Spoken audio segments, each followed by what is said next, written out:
Hi అండి. 'Mister sadist CEO' part 11. కళ్యాణ్‌ని కోపంగా చూస్తూ నీ పని ఇంట్లో చెప్తానని వెళ్ళిపోయాడు అభి. కళ్యాణ్‌కి ఎక్కడా లేని భయం పట్టుకుంది. వెళ్ళి కాసేపు కూర్చుని నొప్పితో నిద్రపోయాడు కళ్యాణ్. ఇక విక్కీ అక్కడ చూసి షాకవుతాడు. ఎందుకంటే ఎదురుగా వైషు బ్లాక్ డ్రెస్‌లో అదిరిపోయింది. ఐస్‌కి ఐలైనర్ పెట్టింది. లిప్‌స్టిక్ లైట్‌గా వేసింది. మెడలో లాకెట్ వేసుకుంది. ఒక చేతికి బ్యాంగిల్స్, ఇంకో చేతికి స్మార్ట్ వాచ్ పెట్టుకుంది. వేలికి డైమండ్ రింగ్ పెట్టింది. తన లాంగ్ హెయిర్‌ని స్టైలిష్ లుక్ ఇచ్చింది. ఒక్క మాటలో చెప్పాలి అంటే స్వర్గం నుండి దారి తప్పి ఇటు వచ్చిన దేవకన్యలా ఉంది. పక్కనే స్వప్న గారు కూడా ఉన్నారు. వావ్ వైషు, చాలా బాగున్నావు. ఈరోజు ఏమైనా స్పెషల్ ఉందా అని ఆశ్చర్యంగా అన్నాడు విక్కీ. అవును విక్కీ, ఈరోజు వైషుకి పెళ్లి చూపులు అని అన్నారు స్వప్న గారు. విక్కీ చాలా బాధపడ్డాడు. విక్కీ వైషుకి పెళ్లి చూపులు అనే విషయం తెలుసుకుని బాధపడ్డాడు. ఇక పక్కనే ఉన్న విశాల్ అది చూసి, చాలు మామ్, నా చెల్లి ఈరోజే పుట్టింది, అప్పుడే పెళ్లి చూపులు ఏంటి అన్నాడు నవ్వుతూ. అది విని విక్కీ ఒక్కసారిగా హ్యాపీ అయ్యాడు. ఏంటి, వైషు బర్త్‌డేనా ఈరోజు అని హ్యాపీగా అడిగాడు విక్కీ. హా! అవును విక్కీ, ఈ తింగర్ పిల్ల ఈరోజే పుట్టింది అని నవ్వుతూ అన్నారు స్వప్న గారు. చాలు ఆపు మామ్, బర్త్‌డే రోజున కూడా పెళ్లి చూపులని జోక్ చేస్తున్నావు. పోనీలే, విక్కీ బావని ఆట పట్టిస్తున్నావని ఊరుకున్నా. ఇప్పుడు నన్ను తింగర్ పిల్ల అంటావా అని మొహం పక్కకి తిప్పుకుంది వైషు. అది చూసి విక్కీకి నవ్వొచ్చింది. నా ప్రిన్సెస్ బర్త్‌డే ఈరోజు. నేను తనకి లైఫ్ లాంగ్ గుర్తుండిపోయేలా ఏదైనా ప్లాన్ చెయ్యాలి. వైషు పెళ్లి చూపులు అనుకుని అనవసరంగా నేను చాలా బాధపడ్డాను. అప్పుడే అక్కడికి కృష్ణగారు వచ్చారు. Many more happy returns of the day Vaishu అని అన్నారు శివగారు. ఏంటి వైషు, బర్త్‌డేయా, నాకు చెప్పలేదు అని అంటూనే వైషుకి బర్త్‌డే విష్ చేశారు కృష్ణగారు. విక్కీకి ఫోన్ ఇచ్చి, నాన్న విక్కీ, నీ న్యూ మొబైల్ అదుగో అని విక్కీకి ఇచ్చారు కృష్ణగారు. సరేరా, నేను వెళ్తాను అని శివగారికి చెప్పారు కృష్ణగారు. ఎక్కడికన్నయ్య, వైషు బర్త్‌డే కదా, ఉండకుండా వెళ్తారా అని అడిగారు స్వప్న గారు. లేదమ్మా, మీటింగ్ ఉంది, విక్కీని పంపించాలి కానీ ఇది ఇన్ని రోజులు నేను టేకప్ చేసిన ప్రాజెక్టు, సో నేనే వెళ్ళాలి అని అన్నారు. సరే, కేక్ కటింగ్ వరకైనా ఉండండి అని అన్నారు స్వప్న గారు. లేదమ్మా, ఏమనుకోవద్దు, టైం అవుతుంది, ఈవినింగ్ వస్తాను అని చెప్పి వైష్ణవిని చూసి సారీ అమ్మా, గాడ్ బ్లెస్ యూ అని వెళ్ళిపోయారు కంగారుగా. అమ్మా, నాకు కాలేజ్కి లేట్ అవుతుంది, ఫస్ట్ మీరు కేక్ కట్ చేస్తే నేను వెళ్తాను అన్నాడు విశాలు. వైషు కేక్ కట్ చేసి ఒక్కొక్కరికి తినిపించింది. అలా విక్కీ దగ్గరికి వచ్చేసరికి విక్కీ అట్రాక్టివ్ హైస్తో చూస్తున్నాడు. అందరూ వైషు విక్కీని పట్టించుకోకుండా వాళ్ళ కేక్ తింటూ జోక్స్ వేసుకుంటూ ఉన్నారు. విక్కీ అట్రాక్టివ్ హైస్కి వైషు పడిపోయింది. అలా చూస్తూ ఉండిపోయింది విక్కీ వైపు. విష్ చేశాడు. వైషు కూడా థ్యాంక్ యూ చెప్తూ తనకి తెలియకుండానే కేక్ తినిపించేసింది. అప్పుడే శివగారు వైషు అని గట్టిగా పిలిచేసరికి ఈ లోకంలోకి వచ్చింది. అమ్మ వైషు, నేను ఈరోజు కొంచెం బిజీ, హాస్పిటల్కి అర్జెంటుగా వెళ్ళాలి, ఏమనుకోకు, ఈవినింగ్ ఫాస్ట్గా వచ్చేస్తానని వెళ్ళిపోయారు. విశాల్ కూడా కాలేజ్కి వెళ్ళాడు.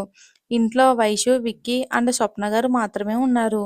విక్కీ రూమ్కి వెళ్ళిపోయాడు. ఇక 10 నిమిషాలకి విక్కీ డోర్ లాక్ చేసింది వైషు. రా వైషు, ఏంటి ఆగిపోయావు అని అన్నాడు విక్కీ. వైషు చేతిలో బౌల్ చూపించింది. ఏంటి అన్నట్టు చూశాడు విక్కీ.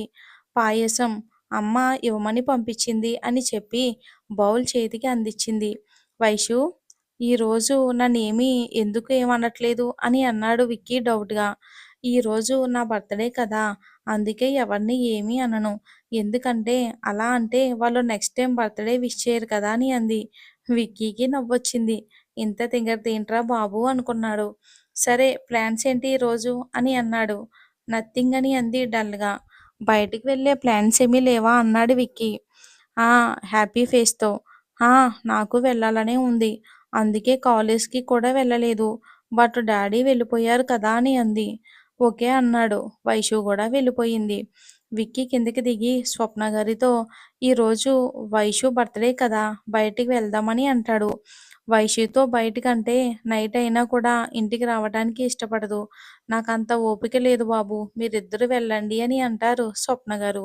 విక్కీకి అన్నీ ఈరోజు బాగా కలిసి వచ్చాయి. ఇక పైకి వెళ్ళి వైషుకి మ్యాటర్ చెప్పాడు. ఇద్దరూ కారులో బయటికి వెళ్లారు. ఫస్ట్ ఒక టెంపుల్‌కి తీసుకొని వెళ్ళాడు.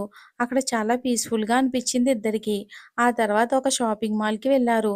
అక్కడ వైషు కోసం ఒక డ్రెస్ తీసుకున్నాడు. వైషుకి విక్కీ టేస్ట్ బాగా నచ్చింది. వైషుకి నచ్చినవన్నీ కొని తీసుకుంది. ఆ టైంలో విక్కీ బయటికి వెళ్ళి వచ్చాడు. బిల్ పే చేసి ఇద్దరూ బయటికి వచ్చారు.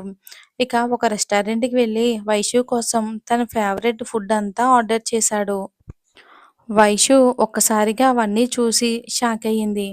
నా ఫేవరెట్ ఫుడ్డు విక్కీకెలా తెలుసు అని. వైషుకి బయటికి వెళ్ళినప్పుడు ఫుడ్ ఎవరైనా తినిపించాలి. తనకు తాను అస్సలు తినదు.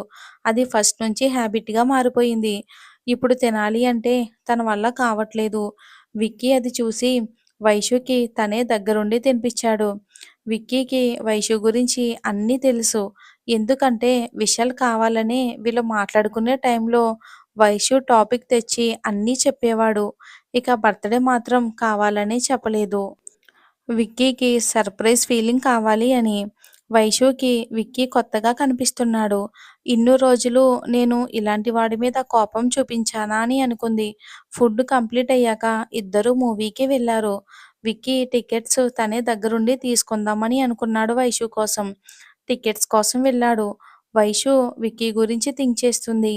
అప్పుడే కొంతమంది వైషుని కామెంట్ చేశారు. "అరే! ఇక్కడ హీరోయిన్ ఉంటే మూవీకెందుకురా? అక్కడైతే జస్ట్ చూడొచ్చంతే. ఇక్కడైతే టచ్ చేయొచ్చు, కిస్ కూడా చేయొచ్చు" అంటూ కామెంట్లు చేస్తున్నారు. వైషు తింగరదే కానీ కొన్ని కొన్ని సార్లు మ్యాటర్ అర్థం చేసుకుంటుంది. వీళ్ళు కామెంట్ చేస్తున్నారు అని అర్థమయ్యింది. విక్కీ కోసం చూసింది. అప్పుడే విక్కీ టికెట్స్‌తో వస్తున్నాడు. వాళ్ళప్పుడే వైషు హ్యాండ్‌ని టచ్ చేద్దామని ట్రై చేశారు. ఇంకేముంది మన విక్కీ బాబు ఊరుకుంటాడా? టికెట్స్ పాకెట్‌లో పెట్టుకొని అందరిని చితకబాదాడు. పద వైషు అని థియేటర్ లోపలికి వెళ్లారు. వైషుకి విక్కీ మీద పాజిటివ్ ఒపీనియన్ కలిగింది. వైషుకి, విక్కీకి మూవీ బాగా నచ్చింది. ఇంకలా మూవీ అయిపోయిన తర్వాత ఒక పార్క్‌కి వెళ్లారు. ఇక్కడ అలా కాసేపు నడుస్తూ మాట్లాడుకుంటూ ఉన్నారు. వైషు కుదురుగా ఉండదు కదా! విక్కీని అనూష అండ్ నిషా మ్యాటర్ గురించి అడిగింది. విక్కీకి ఈసారి ఎందుకో కోపం రాలేదు. మన వైషుతో ఇంత బాగా ఎంజాయ్ చేస్తూ ఉంటే ఇంక కోపం ఎలా వస్తుంది? అనూష నా మరదలు. తనకి నేనంటే ఇష్టం లేదు కానీ నా ఆస్తి మీద ఇష్టం. అందుకే నా చుట్టూ తిరగాలి అని వాళ్ళ మమ్మీ, డాడీ చెప్పారు తనకి. అందుకే తను నాతో అలా మూవ్ అవుతుంది. ఈ విషయం డాడీకి తెలీదు. సో, తెలిసినా కూడా ఆయన నార్మల్‌గానే ఉంటారు తనతో. నాకు తెలుసు కాబట్టి కొంచెం లిమిట్స్‌లో పెడతాను. ఎందుకంటే తనలా చేయటం వలన నాకేమీ లాస్ లేదు. బట్ తన లైఫ్‌లో వేరే పర్సన్ రావాలి కదా! అలా రావాలి అంటే అనుష మీద మంచి ఒపీనియన్ ఉండాలి కదా! నా వల్ల తనకి బ్యాడ్ నేమ్ రాకూడదు అని తనతో అలా ఉంటాను అని అన్నాడు. వైషుకి విక్కీ మాటలు కరెక్టే అనిపించింది. మరి నిషా అని అంది కొంచెం భయంగా. నిషా నా ఎక్స్ గర్ల్ ఫ్రెండ్. తనంటే నాకు చాలా ఇష్టం. కానీ నాతో రిలేషన్‌షిప్‌లో ఉండి కుమార్ అని వేరే పర్సన్‌తో రిలేషన్ మెయింటైన్ చేసింది. తన వల్ల హార్ట్ బ్రేక్ అయ్యింది. తను తప్పు చేసిందన్న ఫీలింగ్ నన్ను వదల్లేదు. అందుకే అప్పటినుంచి ఎవరైనా తప్పు చేస్తే నాలో శాడిజం బయటికి వస్తుంది. సైకాలజిస్ట్‌ని కూడా కన్సల్ట్ చేసేవాడిని. నీ లైఫ్‌లో లవ్ మీద ఒపీనియన్ కంప్లీట్‌గా మారితేనే నువ్వు ఈ ప్రాబ్లమ్ నుంచి బయటపడతావని అన్నారని చెప్పాడు విక్కీ. ఇక అప్పుడే విక్కీకి ఫోన్‌కి కొన్ని ఫోటోస్ వచ్చాయి. విక్కీ ఆ ఫోన్ వైపు షాకింగ్‌గా చూస్తూ ఉన్నాడు. ఆ ఫోటోస్ చూసి ఒక్కసారిగా ఆశ్చర్యపోయాడు. అందులో ఏముంది అంటే Nisha and Vicky restaurant and shopping మాల్‌లో దిగిన ఫోటోస్ ఉన్నాయి. అవి అన్నోన్ నంబర్ నుండి వచ్చాయి. విక్కీకి అర్థం కాలేదు. అవి నిషా అండ్ విక్కీ దగ్గర తప్ప ఎవ్వరి దగ్గర కూడా ఉండే ఛాన్సే లేదు మరి. ఎలా వచ్చాయి అని అనుకుంటూ ఆలోచిస్తూ ఉన్నాడు. ఇక వైషు బర్త్‌డే కదా! ఇవన్నీ తర్వాత చూద్దాం అనుకుని ఫోన్ ఆఫ్ చేశాడు. ఈవినింగ్ అయ్యింది. వైషుని ఒక ఫార్మ్ హౌస్‌కి తీసుకొని వెళ్ళాడు విక్కీ. అక్కడికి వెళ్ళగానే ఎంట్రన్స్‌లో ఒక వాటర్ ఫౌంటైన్ ఉంది. వైషికి బాగా నచ్చింది అది. వైషి లోపల అడుగు పెట్టగానే ఇద్దరు అమ్మాయిలు వచ్చి తనని ఒక రూమ్‌కి తీసుకొని వెళ్లారు. విక్కీ తన ఫేవరెట్ రూమ్‌కి వెళ్ళాడు. వైషుకి వాటర్ తీసుకొచ్చారు. ఆ తర్వాత ఒక ఫ్రూట్ జ్యూస్ ఇచ్చి ఏసీ ఆన్ చేసి రెస్ట్ తీసుకోమని చెప్పి వాళ్ళు వెళ్ళిపోయారు. ఇక వైషు మార్నింగ్ నుండి అన్ని ప్లేసెస్‌కి వెళ్ళడంతో ఎనర్జీ తగ్గింది. సో, కామ్‌గా జ్యూస్ తాగేసి బొజ్జుంది. ఒక అరగంట అయ్యాక ఆ ఇద్దరు అమ్మాయిలు వచ్చి వైషుని లేపారు. తన్ని పక్క రూమ్‌కి తీసుకొని వెళ్ళి అక్కడ ఉన్న డ్రెసెస్ చూపించారు.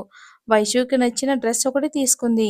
తర్వాత ఇంకో రూమ్‌లో తనకి నగలు, గాజులు, జుంకాలు, రింగ్సు, మేకప్ కిట్టు ఇలా అన్నీ కుప్పలు కుప్పలుగా తన ముందు వేస్తే తనకి నచ్చినవి తీసుకుంది. అందంగా రెడీ అయ్యింది. ఒక పర్ఫ్యూమ్ స్ప్రే కూడా తీసుకుంది. మరి విక్కీ ఈరోజు వైషుకి ప్రపోజ్ చేస్తాడా? తనేం చెప్తుంది అనేది వచ్చే భాగంలో చూద్దాం. స్టోరీ నచ్చితే లైక్ చేసి ఛానల్‌ని సబ్స్క్రైబ్ చేసుకోండి. Thanks for watching.